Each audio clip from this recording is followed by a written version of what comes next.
Assalamualaikum warahmatullahi wabarakatuh. Alhamdulillah pada malam hari ini kita berkumpul di Majelis Abatasa bersama rekan kami yang bernama Bang Wahyu dan ini Bang Pajang yang selalu eksis di channel Abatasa. Pada malam hari ini pokok-pokok adalah di sini ngobrol perkara iman, singkat dari ngopi, ya kan? Jadi disponsori oleh apa aja? Sempol ya? Sempol martabak keju. Alhamdulillah. Nah, di samping saya juga ada namanya Ustadz Wahyu dari jauh-jauh dari Kerawang yang bergabung ke sini. Alhamdulillah. Ya, kita tadi sudah membahas tentang kehidupan lah. Ada yang masing-masing profesinya, ada yang ngojek, ada yang kerja, ada yang kuli, ya yuk, ya, masing-masing lah. Itu semua adalah judul cerita saja dalam kehidupan. Judul cerita saja di dalam kehidupan. Yang intinya semua hakikatnya adalah tidak lain dan tidak bukan manusia dikodratkan dan ditakdirkan serta diperintahkan oleh Allah untuk ibadah. Cuman jalan ibadah masing-masing. Ada yang ibadah lewat kerjanya, lewat sholatnya masing-masing lah itu. Yang penting ibadah itu dikatakan ibadah kalau diniatkan ibadah, maka jadi ibadah. Sesuatu pekerjaan akan jadi ibadah kalau diniatkan ibadah. Tetapi sesuatu pekerjaan walaupun kelihatannya bentuk ibadah, tetapi kalau nggak ada niat ibadah atau ikhlas, itu nggak jadi ibadah. Ya kan? Nggak jadi ibadah. Karena di dalamnya muatannya bukan niat ibadah dan tidak ada ikhlas. Apa sih ibadah? Ibadah itu satu amalan manusia yang membuahkan pahala. Itu ibadah namanya. Sedangkan yang dapat pahala itu adalah pekerjaan yang ikhlas. Lawan dari ibadah kan maksiat. Apa sih maksiat? Sesuatu yang membuahkan dosa itu maksiat. Sesuatu yang membuahkan pahala itu namanya ibadah. Paham yuk? Paham nggak paham segitu aja, capek ngejelasin. Ya aja. Ini ngobrol-ngobrol santai. Tetapi dalam ibadah ini untuk menata, memanage hati biar niat ibadah itu nggak gampang. Capek karena hati ini kan sesuatu yang abstrak yang diperbutkan oleh dua kubu. Jadi hati ini sesuatu yang abstrak, tidak nampak. Oh, itu kalau kita black ada hati, itu bukan hati. Kolbu. Bukan, itu namanya daging. Cuma kan banyak orang bilang itu hati. Ya sebenarnya sih yang asli namanya kolbu. Nah, itu diperbutkan oleh dua kubu. Ada kubu iman, ada kubu hawa nafsu. Nah, ketika seseorang hidup di dunia, baik kita kan ditemani nih di dalam hidup ini kan kita dihiasi kehidupan ini dengan dua perkara oleh Allah. Kadang dingin, kadang panas. Kadang sehat, kadang sakit. Kadang tertawa, kadang menangis. Di antaranya itu. Ya kan, kadang kemarau, kadang musim hujan. Nah, itu dua perkara itu sudah ditakdirkan oleh Allah untuk menemani kehidupan kita. Dan dua perkara ini tidak bisa menyatu, tapi berbarengan, menggandeng di dalam basariah kita, dalam kehidupan manusiawi kita kan gitu. Ada kalanya manusia tertawa, ada kalanya manusia bersedih, senang dan susah. Yang kedua-duanya itu sama saja, cuman beda di tanda dan di cirinya. Senang dan susah sama, cuman beda di tanda. Kalau senang tandanya tersenyum, ya enggak yuk? Kalau susah tandanya ya menangis, meremut. Tetapi sama aja, susah dan senang. Samanya dari mana yuk? Samanya sama-sama ini adalah taksis, takdir dari Gusti Allah. Yang semuanya ini susah dan senang tidak bisa kita tolak dan tidak bisa dicela. Nah, nanti modusnya macam-macam. Ente senang modusnya karena apa? Ya kan gitu. Ada orang senang karena mendengar kabar gembira. Ada orang senang karena banyak duit. Ada orang senang karena ngelihat apa? Melihat sesuatu yang dia senengin, jadi senang hatinya kan gitu. Itu. Namun hati-hati, dikala senang dan susah kita dikendalikan oleh kubu nafsu, kubu hawa nafsu. Maka di dalam keterangan dikatakan bahwa wa kullu man ittaba'al hawa fahuwa abdul hawa. Siapa saja orang yang tunduk patuh pada hawa nafsunya, maka dia bukan hamba Allah tapi hamba nafsunya. Contoh, ini manusiawi kita dipegang oleh kubu nafsu, kubu hawa nafsu. Oh, datang sih senang kepada kita, banyak duit, punya kedudukan, tapi dikendalikannya sama hawa nafsu, dipegang, iman kalah nih. Akhirnya apa? Ngaco. Sebabnya apa? Taqwa ilahi midaru kulli sa'adah wa tiba'u ahwa ra'su syarrin habaila. Takwa adalah sumber kebahagiaan. Sudah jelas, orang yang bertakwa pasti beriman. Nah, ini iman dan takwa ini sumber daripada kebahagiaan. Kalau ente pengen bahagia, ya harus bertakwa dan beriman pada Allah, kan gitu. Terusnya apa? Orang banyak ngurusin buah, mikirin buah aja, tapi pohon nggak terurus. Pengen surga, pengen rahmat Allah, pengen rezeki yang banyak. Obsesinya kan ke situ ya kan? Tetapi pohon takwa nggak diurus. Bagaimana mau dapat? Ya nggak? Urus dulu pohonnya. Bagaimana akarnya kuat? Bagaimana rantingnya kuat? Daunnya lebat, tidak ada hama. Baru otomatis itu pohon berbuah dengan lebatnya. Ini mah enggak. Pohon aja nggak diurus, udah kita hayalan sama buah aja di dalam hati. Jangan berharap ente dapat buah kalau pohon nggak diurus. Betul gak yuk? Iya, mati. Ya iya. Bagaimana kalau pohon itu hamanya banyak? Kalau bagaimana akarnya kurang bagus, mati bisa jadi. Ya nggak ya? Nah, udah itu. Pohon dulu diurus. Bagaimana caranya ini supaya kuat batangnya, kuat dahannya, lebat daripada bagus daripada daunnya, kembangnya lebat, maka buahnya pun akan bagus. Pohon takwa. Nah, ini watiba'u ahwa, dan mengikuti hawa nafsu adalah sumber daripada perpecahan, sumber daripada keburukan yang menjadi perangkap buat kita semua. Hati-hati, terperangkap nanti kita kalau kita nggak kuat oleh hawa nafsu. Contoh yang tadi, kembali pada masalah kita senang, kedudukan luar biasa, kita senang punya banyak duit, datang hawa nafsu, dipegang tuh. Si Fajar ini lagi senang, ayo serang, kata kubu hawa nafsu, pegang tuh, jangan sampai iman dan takwa yang megang, dipegang Fajar. Akhirnya apa? Udah dikendalikan, kata hawa nafsu, Jar, ente kan banyak duit, ngapain di rumah aja malam-malam, pergi ke diskotik, cewek cakep banyak, ya kan? Banyak cewek cakep di sana, happy dan sebagainya, dibawa tuh, digiring. Si Fajar itu melangkah, sebenarnya mah digendeng sama hawa nafsunya. Kalau kelihatan mah kolbunya dibawa tuh, digendeng. Kemana? Ke tempat-tempat seperti itu. Ya, ente kan banyak duit, kata nafsu, ngapain ente diem aja? Udahlah, ente pergi ke sana kemari tempat hiburan, ke Ancol kemana? Tuh, dikendalikan. Nyawer, banyak dangdut ngejar, ente nyawer. Nah, itulah yang dikatakan kolbu yang terkendali oleh hawa nafsu itu seperti itu. Jadi hawa nafsu mah tadi itu habaila itu memperangkap manusia untuk menuju keburukan. Nah, makanya ketika bertindak sesuatu, merenung dulu, saya mau begini, nafsu saya bukan yang berjalan. Nah, tidak sedikit orang walaupun dalam bentuk ibadah, tetapi dikendalikan oleh hawa nafsu. Saya malam mau tahajud, saya mau duha.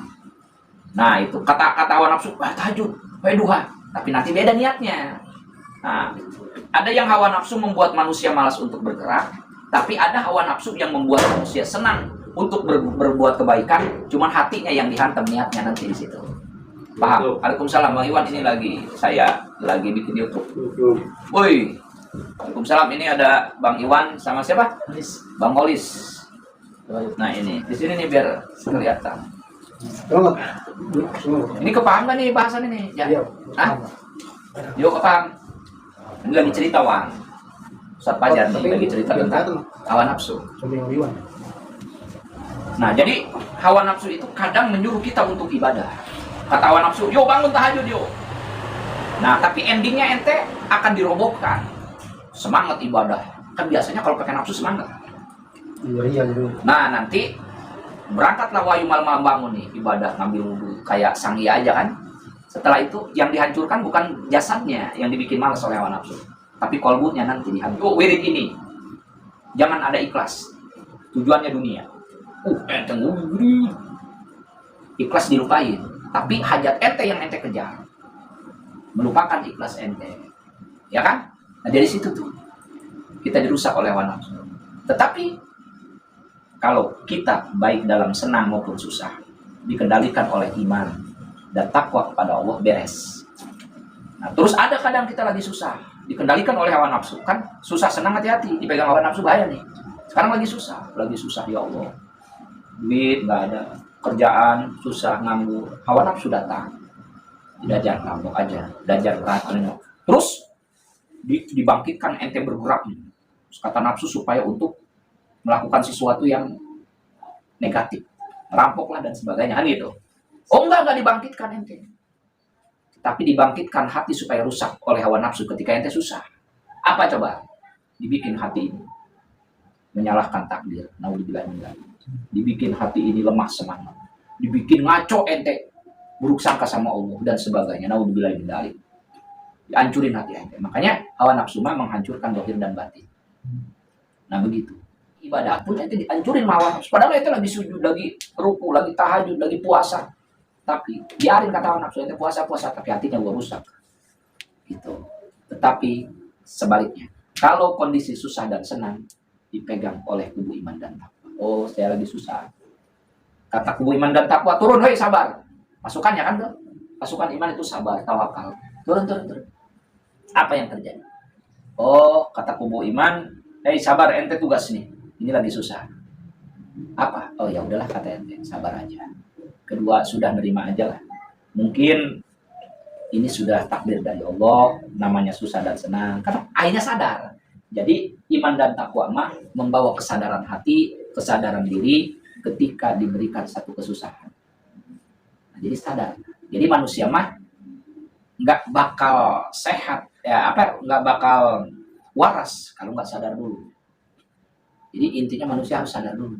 Kalau udah sadar mah nggak kesurupan, bisa melaksanakan aktivitas. Kayak ente bangun tidur, kan belum sadar sepenuhnya, jangan dulu bekerja. Ente mandi dulu, cuci muka dulu, sholat dulu. Kan tenang tuh, sadar. Jadi sesuatu takwa, iman dan takwa itu membawa sadar manusia. Kalau orang ketika sudah sadar, arahnya positif nanti. Paham? Kalau tidak sadar ya nggak membawa ke arah positif. Namanya kesurupan. Orang nggak sadar kok. Nah, begitu juga ketika kita senang, dipegang oleh kubu iman dan takwa, maka nikmat kesenangannya kan dibikin sadar. Ente nanti dalam keadaan banyak duit, di keadaan senang, ente dalam keadaan sadar pula di situ. Karena yang mengendalikan iman dan takwa sadar. Oh, gue lagi banyak duit. Enaknya apa nih? Oh, berbuat baiklah. Ngasih orang, minjemin orang, ya kan gitu jarang. Terus sedekah dan sebagainya. Nanti arahnya positif. Itu. Tetapi kalau ente lagi banyak duit, lagi senang hati dipegang kubu nafsu, bahaya. Itulah kehidupan. Tidak lepas dari hawa nafsu, tidak lepas dari kubu ini. Tinggal kita ini merenung, apakah ini ya Rob, saya ini dikendalikan nafsu, hidup saya ini selama dari pagi sampai sore. Apakah dikendalikan oleh kubu iman? Nah, inilah yang ditakutkan ketika sakaratul maut. Kubu iman dan takwa tidak memihak kepada kita. Lagi lepas di badan kita, naudzubillah, kita dikendalikan sama nafsu. Mau apa kita? Naudzubillah, inilah yang dikatakan wafat dalam keadaan su'ul khotimah. Naudzubillah, orang-orang yang wafat yang tidak membawa iman Islam ke hadirat Allah Subhanahu wa taala. Ya sudahlah, hidup apa sih? Ngejar apa? Jadi hanya nafsu doang semuanya. Ya wajar manusia tidak lepas dari nafsu dan keinginan. Karena kita masih hidup. Ya enggak? Selagi masih hidup pasti kita bakal digoda dengan nafsu atau keinginan. Kan gitu, Hok? Wajar ya? Benar kawan? Ente kesini dengan apa? Dengan nafsu ente, dengan keinginan. Kan gitu. Dengan keinginan. Nah dari situ kita harus berpikir.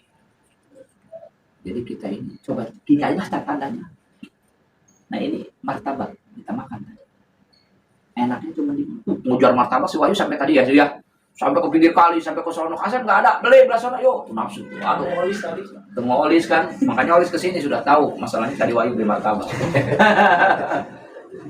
Nah itu sudah makan enaknya di sini bang, sudah kesini ya, jadi penyakit. Ini keluar dari pantat sudah jelas, jadi kotoran. Yang tadinya itu berebut di gedung kalau lagi acara ya, makanan, kayak singa lapar aja tuh orang kan itu. Udah keluar nggak ada yang merebutin. Itu makanan yang semahal-mahalnya ujung-ujungnya membau. Bener gak? Nah dari contoh kecil aja kita tertipu. Terus bagaimana? Ya sudah, bukan kita nggak boleh makan memakan, tapi jangan pakai nafsu. Yang ujungnya bau semua. Mau berapapun harga makanan. Ya enggak, itulah nafsu dunia. Ya sudah, bagaimana kepuasan terhadap dunia itu ditolak ukurnya, bagaimana hebat bersyukurnya ente terhadap takdir yang Allah berikan, terhadap rezeki nikmat yang Allah berikan. Semakin ente kuat syukurnya, semakin ente puas, semakin ente puas dengan apa yang Allah kasih. Jadi nggak bakal puas-puas kalau nggak ada syukur. Nah, jadi orang yang puas mah orang yang tenang kan juga. Contoh, ente makan dan minum udah puas, ya udah diam kan itu. Orang yang puas makan itu, nggak ada komen. Tetapi kalau ente tidak puas, ente pasti komen dengan apapun. Contoh, ente servis HP, bang saya servis HP. Ketika beres, ente nggak merasa puas nih dengan servisan si itu kan, pasti ente komen nggak? Komen gimana sih kok ini begini? Ya gitu. Tetapi ketika ente nerima HP yang sudah diservis sama teman ente merasa puas ini, komen nggak? Nggak bakal. Begitu juga ente menerima terhadap takdir. Puasnya dengan takdir Allah. Ya harus puas, merasa puas. Karena tidak ada takdir yang buruk. Bagus semua takdir mah. Kalau buruk berarti Allah nyusahin dong. Bagaimana dengan Rahman Rahimnya Allah? Pengasih penyayang Allah terhadap umat Nabi Muhammad. Sementara Masya Allah ngasih takdir yang buruk. Baik. Walaupun secara akal, secara kasat mata itu buruk, tetapi di dalamnya ada hikmah. Bagaimana? Secara akal kan siapa yang mau makan durian? Banyak durinya, tapi di dalamnya ternyata durian itu mahal. Karena apa? Di dalamnya luar biasa. Ya, kita memandang takdir buruk itu seperti itu. Kelihatannya ya Allah sakit, tapi dalamnya ada apa nih muatannya? Kan gitu. Kayak durian. Durian kan siapa yang mau nolong durian? Ya enggak? Ternyata harus dikupas dulu, tuh durian ditaruh dulu, dikupas, sudah taruh nih biar matang, truk dikupas, hati-hati durinya. Pas dibuka ternyata di balik duri itu ada bau yang harum, bener gak? Itulah takdir. Gak ada yang buruk. Sudah, ente bagian kerja nih. Iwan kerja di mana, Wan? Di hotel kerja sudah. Hasilnya berapa? Oh, gajinya 5 juta. Alhamdulillah. Nggak kelaparan selama 1 bulan dengan gaji seperti ini. Bersyukur, maka la azidannakum. Orang yang bersyukur mah adalah orang yang merasa puas dengan apa yang Allah telah berikan kepada ente. Nah, di situ timbal baliknya apa? Janji Allah, la azidannakum, pakai lam ibtida dan pakai nun taukid, berarti sudah kuat pasti bahwa orang yang puas dan bersyukur terhadap nikmat Allah bakal ditambah. Kenapa rezeki nggak ditambah-tambah segini aja? Ya mungkin entenya nggak pernah bersyukur, nggak merasa puas dengan apa yang Allah berikan. Coba yo, bohong itu udah janji, sudah paten. Janji Allah, innallaha la yukhliful mi'ad. Allah nggak bakal ingkar dari janjinya. Kekuatan rezeki kita ditunggu daripada kekuatan syukur kita. Syukurnya hebat, rezekinya. Syukurnya lemah, rezekinya pun lemah yang datang. Nanti kalau secara logika gua mah cuma kerja, nggak ada jalan lagi. Bohong, itu akal ente. Sawabikul himam la tahrikul aswarul aqdah. Himah manusia, kekuatan manusia, baik logika, dohir batin, nggak bisa mengatur takdir, nggak bisa merubah takdir, nggak bisa. Paham? Itu logika ente. Tapi kan Allah punya 1000 cara. Allah punya 1.000.000 cara untuk menggiring rezekinya kepada ente, kan gitu. Nanti banyak min haitsulayah tasib. Nanti diimbangkan rezekinya sesuai dengan jalannya. Nggak mungkin tukang beca rezekinya dari nyupir angkot. Nggak mungkin tukang beca sawabiannya rezekinya dari hasil nyupir kapal. Nggak mungkin. Ntar Allah kasih sesuai dengan jalannya, yang masuk akal gitu. Paham nggak yuk? Makanya wajar kita susah, mumet terus. Karena banyak nggak nerima terhadap takdir yang Allah tentukan kepada kita. Sudah, rezeki saya tidak akan dikasih ke ente sama Allah. Rezeki pajak nggak bakal dikasih ke Kawahyu ya. Terus gimana? Ya sudah, sini yang terakhir. Begini aja, ini urusan Maisha rezeki ya. Kalau orang-orang yang kalau ente pengen rapi rambut ente, maka datang ke tukang cukur. Ya enggak? Karena tugas tukang cukur itu merapihkan rambut. Terus bagaimana kalau yang gondrong? Ya, yang gondrong kumel. Nah, itu wajar aja karena dia nggak pernah datang ke tukang cukur. Iya enggak? Kan gitu. Logikanya seperti itu. Wajar. Ente ini mumet terus karena ente nggak pernah datang kepada Allah. Siapa itu Allah? Allah itu adalah Tuhan yang hak, yang maha merapihkan seluruh masalah-masalah hamba. Kalau ente pengen baik nasib ente, rapih hidup ente, datang kepada Allah Subhanahu wa taala. Ibadah dekat dengan Allah, kan gitu. Ya enggak ya? Seperti itu. Maka hidup gak bakal rapi pusing terus karena kita kurang dekat dengan Gusti Allah. Kalau ente pengen makan buah mangga, deketin pohon mangga yang sedang berbuah, kan gitu. Kalau dekat pohonnya, otomatis kita bakal metik. Walaupun bukan punya kita, punya tetangga, tinggal minta kita. Ya enggak? Atau deketin tukang mangga, kan gitu. Gak bakal walaupun duit ente numpuk di rumah, ente pengen mangga, gak bakal makan mangga ya. Kalau nggak ente datang ke tukang mangga, kalau nggak ke pohon mangga, deketin pohonnya, ketik buahnya dengan usaha ente. Sekarang pesen online. Nah, ya itu juga ikhtiar. Iya, pesen online. Lewat HP pesen online, ngedeketin restorannya kan lewat HP. Begitu Jar ya. Nah, sudah selesai. Nah, terus apa ada yang didiskusikan pada malam hari ini? Ya, makan dulu lah. Semua makan. Yuk, ambil sama aja yuk. Sama lagi. Gua kalau habis makan, Pak. Bukan, gua habis makan juga. Makan lagi. Habis makan di rumah ya. Baru kelar kan tadi. Jar, Ketemu air mana nih buat yang beli-beli? Ayu tuh. Mana tadi? Makan dulu teman-teman. Ini itulah bahasan yang mudah-mudahan kepaham ya Jar ya. Iya, Pak. Mana? Itu saya diumpetin. Oh iya. Tapi kan saya kalau manggil Pak Habib boleh nggak? Nggak boleh. Nggak boleh. Bukan Habib. Nggak boleh, Jar.